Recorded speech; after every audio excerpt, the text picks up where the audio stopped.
Assalamualaikum warahmatullahi wabarakatuh. Alhamdulillahillazi arsala rasulahu bil huda wa dinil haq liyuzhirahu ala dini kulli wa kafa billahi syahida.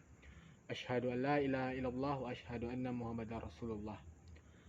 Pertama-tama, puji syukur kehadiran Allah Subhanahu wa taala yang telah melimpahkan rahmatnya kepada kita semua sehingga kita dapat berkumpul secara online pada saat sekarang ini. Selawat beserta salam tak lupanya kita hadiahkan kepada Nabi besar Muhammad Sallallahu Alaihi Wasallam yang telah meninggalkan dua pusaka, yakni Al-Quran dan Hadis. Baiklah, saya Muhammad Farhan sebagai moderator. Adapun anggota kelompok saya yaitu Binti Aristuwidari, Zafarian Putra, dan David. Judul presentasi kami yaitu Hakikat Kalimat Efektif dan Ciri-ciri Kalimat Efektif yang akan dibacakan oleh Rinti Aristuwidari. Baiklah, saya akan membacakan materi tentang hakikat kalimat efektif. A. Pengertian kalimat efektif. Kalimat efektif adalah kalimat yang dapat mengungkapkan gagasan penutur atau penulisnya secara tepat sehingga dapat dipahami oleh pendengar atau pembaca secara tepat pula. Efektif dalam hal ini adalah ukuran kalimat yang memiliki kemampuan menimbulkan gagasan atau pikiran pada pendengar atau pembaca. B. Persyaratan kalimat. A. Kelengkapan struktur, subjek dan predikat. B. Pemutasian subjek dan predikat. C. Perwujudan makna gramatikal berdasarkan struktur.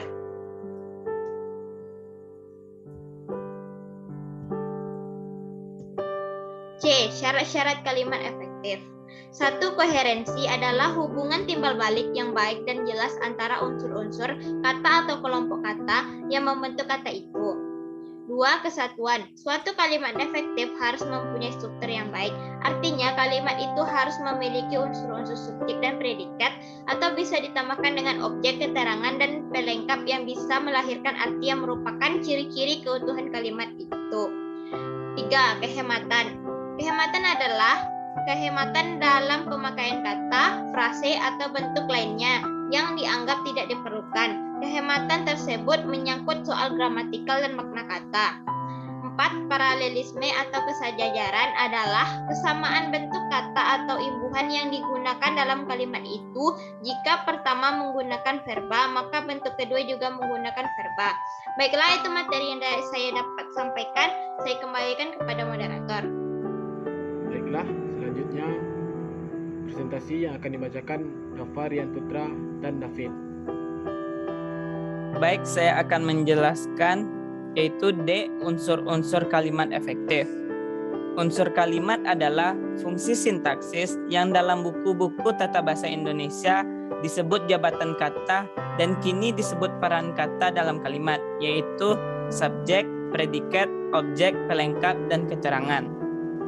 Kalimat bahasa Indonesia yang baku sekurang-kurangnya terdiri atas dua unsur, yaitu subjek dan predikat.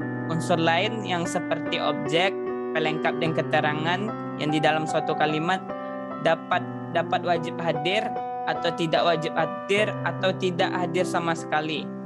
Itu boleh. Yang pertama adalah subjek. Subjek adalah bagian kalimat yang menunjukkan pelaku, tokoh, sosok benda, sesuatu hal, suatu masalah yang menjadi pangkal atau pokok pembicaraan. Subjek biasanya diisi oleh jenis kata atau frasa, benda nominal, klausa, dan frasa verbal. Contohnya, ayah. Ayah adalah pelaku. Itu termasuk subjek. Seperti meja, kursi, itu seperti sosok benda. Yang kedua, predikat. Predikat adalah bagian kalimat yang memberitahu melakukan atau tindakan apa atau dalam keadaan bagaimana subjek. Maksudnya seperti ayah sedang membaca. Yang sedang membaca itu termasuk predikat. Yang ketiga, objek. Objek adalah bagian kalimat yang melengkapi predikat. Itu objek pada umumnya diisi oleh nomina, frasa nominal, atau klausa. Seperti predikat misalnya membaca dan objek adalah buku. Yang keempat, pelengkap. Pelengkap atau komplement adalah bagian kalimat yang melengkapi predikat. Letak pelengkap umumnya di belakang predikat yang berupa verba. Posisi seperti itu juga ditempati oleh objek. Dan jenis kata yang mengisi pelengkap dan objek juga sama, yaitu dapat berupa nomina, frasa nominal, atau klausa. Dan yang kelima, keterangan. Keterangan adalah bagian kalimat yang menerangkan berbagai hal mengenai bagian kalimat lainnya. Unsur keterangan dapat berfungsi untuk menerangkan subjek, predikat, objek, dan pelengkap. Posisinya bersifat bebas, dapat di awal, di tengah, atau di akhir kalimat. Jadi contohnya seperti keterangan tempat, misalnya objeknya kita membaca buku nih. Buku kan objek. Jadi keterangannya misalnya jam 13.00. Itu sebagai keterangan waktu. Yang E yaitu struktur kalimat. Struktur kalimat dasar terdiri atas dua, ya. Pertama, pola kalimat dasar. Pola kalimat dasar itu ada juga seperti yang pertama, kalimat dengan pola SP atau subjek dengan predikat saja. Misalnya contoh, ayah sedang membaca. Subjeknya ayah dan predikatnya membaca. Yang B-nya, yang kedua, kalimat dengan pola subjek, predikat, dan objek. Kalimat ini termasuk pola dasar kalimat jika tidak ada penambahan atau perubahan urutan dari masing-masing unsur kalimat. Yang ketiga yaitu pola SP dan PEL, subjek, predikat, dan pelengkap. Yang keempat yaitu kalimat pola subjek, predikat, dan keterangan. Yang kelima, kalimat pola subjek, predikat, objek, dan pelengkap. Dan keenam, kalimat pola subjek, predikat, objek, dan keterangan. Dan yang kedua, tipe kalimat. Selanjutnya, struktur kalimat tunggal terdiri dari yaitu pola kalimat tunggal. Dan struktur kalimat majemuk terdiri dari kalimat majemuk setara, kalimat majemuk bertingkat, dan kalimat majemuk campuran. Ciri-ciri kalimat efektif. Untuk dapat mencapai keefektivitas suatu kalimat, harus memenuhi setidaknya ada 6 syarat, yaitu yang pertama adalah kesepadanan.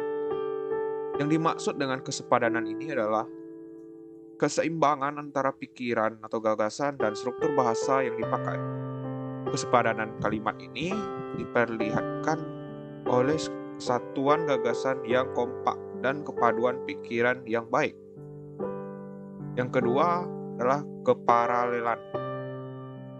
Yang dimaksud dengan keparalelan ini adalah kesamaan dalam bentuk kata yang digunakan dalam kalimat itu. Artinya, kalau bentuk pertama menggunakan nomina, kalau bentuk pertama menggunakan verba, dan bentuk kedua juga menggunakan verba gitu. Ya.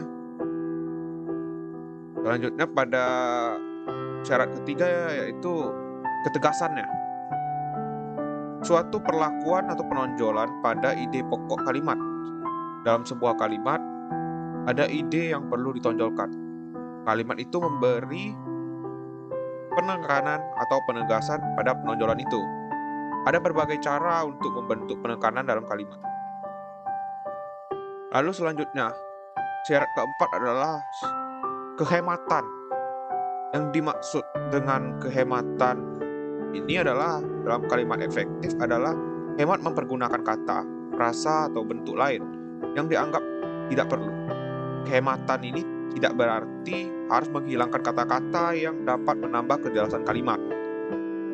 Ciri-ciri juga yang kelima adalah kecermatan. Kecermatan yang dimaksud dengan cermat adalah bahwa kalimat itu tidak menimbulkan tafsiran ganda dan tepat dalam pilihan kata.